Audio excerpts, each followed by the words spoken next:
2009 ഞങ്ങൾ തൃപ്പൂണിത്തുറയിൽ താമസം ആരംഭിക്കുന്നത്.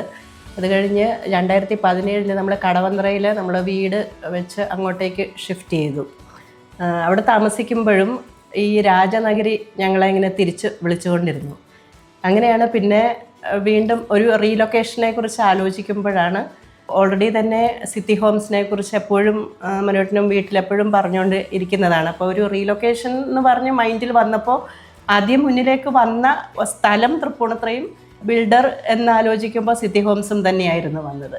ഫസ്റ്റ് കിട്ടിയ ഒരു ഇംപ്രഷൻ ഞങ്ങൾ ഒരുമിച്ച് വന്നപ്പോൾ തന്നെ പറഞ്ഞത് ഒരു പുതിയത് ഇവിടെ സ്റ്റാർട്ട് ചെയ്യുന്നുണ്ട്, അപ്പം പഴയ ശ്രീകല തിയേറ്ററിൻ്റെ അവിടെയാണെന്ന് പറഞ്ഞപ്പോൾ തന്നെ ഞാൻ ശരിക്കും അതിൽ തന്നെ അങ്ങ് ഭയങ്കര ഇമ്പ്രസ്ഡായി. കാരണം ഈ ഒരു പ്രൈം ലൊക്കേഷൻ അത് ഞങ്ങളെ വളരെ അട്രാക്റ്റ് ചെയ്തതാണ്. കാരണം എല്ലാത്തിനോടുമുള്ള ആക്സസ് ഉണ്ട്. മെട്രോ സ്റ്റേഷനാണെങ്കിലും ബസ് സ്റ്റോപ്പ്, റോഡ്, മറ്റെല്ലാ സൗകര്യങ്ങളും, ഹോസ്പിറ്റൽ സൗകര്യങ്ങൾ, സ്കൂള് എല്ലാം.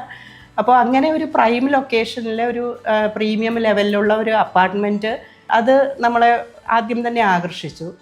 പിന്നെ ഓഫീസിൽ വന്ന് അവരോട് സംസാരിക്കുമ്പോൾ കിട്ടിയ ഒരു അക്സെപ്റ്റൻസ്, അതേപോലെ കാര്യങ്ങൾ എക്സ്പ്ലെയിൻ ചെയ്ത രീതി, വർക്ക് കൾച്ചർ, സിൻസിയറിറ്റി, അപ്ഡേഷൻ, ഇടയ്ക്കിടെ നമ്മളെ അപ്ഡേറ്റ് ചെയ്തുകൊണ്ടിരിക്കും. ഓക്കെ, ഇത്രയും വർക്ക് പൂർത്തിയായിട്ടുണ്ട്, ഇനി എന്തെങ്കിലും സജഷൻസ് ഉണ്ടോ? നമുക്കൊരു പേഴ്സണൽ സ്പേസ് എപ്പോഴും തന്നിരുന്നു.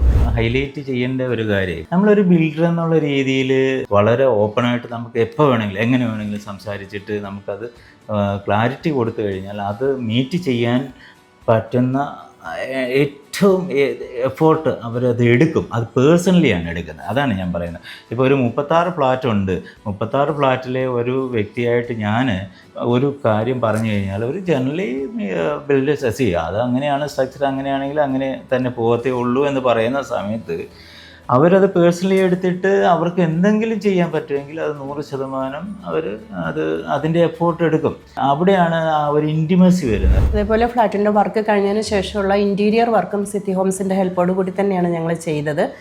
അതിൽ ഇവിടുത്തെ ഇൻറ്റീരിയർ ഡിസൈനറായ ഗീത മാം തന്നെയാണ് ഞങ്ങളുടെ ഫ്ലാറ്റിൻ്റെ ഇൻറ്റീരിയർ വർക്ക് കംപ്ലീറ്റ് ചെയ്തത്.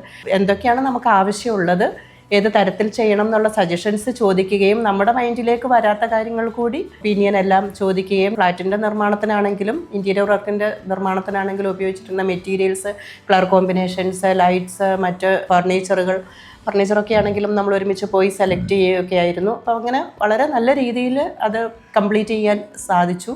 ലാസ്റ്റ് വരെയും സിറ്റി ഹോംസ് ബിൽഡേഴ്സ് ആണെങ്കിലും അതുപോലെ ഇൻറ്റീരിയർ ഡിസൈനർ ആണെങ്കിലും നല്ല രീതിയിൽ അത് കംപ്ലീറ്റ് ചെയ്യാൻ സാധിച്ചു. വളരെ ഹാപ്പിയാണ്. From the bottom of our heart ഞങ്ങൾ ഒരുപാട് നന്ദി പറയുന്നു. ഫാമിലി എക്സ്പാൻഡ് ചെയ്യുന്ന സമയത്ത് ഒന്ന് ചൂസ് ചെയ്യുകയാണെങ്കിലും അത് സിറ്റി ഹോംസിൻ്റെ തന്നെ ആയിരിക്കും. ഞങ്ങൾ ഫ്ലാറ്റ്സിൽ പെറ്റ്സിനെ വളർത്തുന്നുണ്ട്. വളരെ പെറ്റ് ഫ്രണ്ട്ലി ആയിട്ടുള്ള ഒരു ഫ്ലാറ്റ് കൂടിയാണിത്. അതേപോലെ കൾച്ചറൽ പ്രോഗ്രാംസ്, ഗെറ്റ് ടുഗദറിനൊക്കെ ഉള്ള സൗകര്യങ്ങളും നമുക്ക് ഈ ഫ്ലാറ്റിൽ ലഭ്യമാണ്. മറ്റൊരാൾക്ക് റെക്കമെൻഡ് ചെയ്യുകയാണെങ്കിലും സിറ്റി ഹോംസിൻ്റെ അപ്പാർട്ട്മെൻറ്റ്സിന് നമ്മൾ റെക്കമെൻഡ് ചെയ്യുകയുള്ളൂ എപ്പോഴും.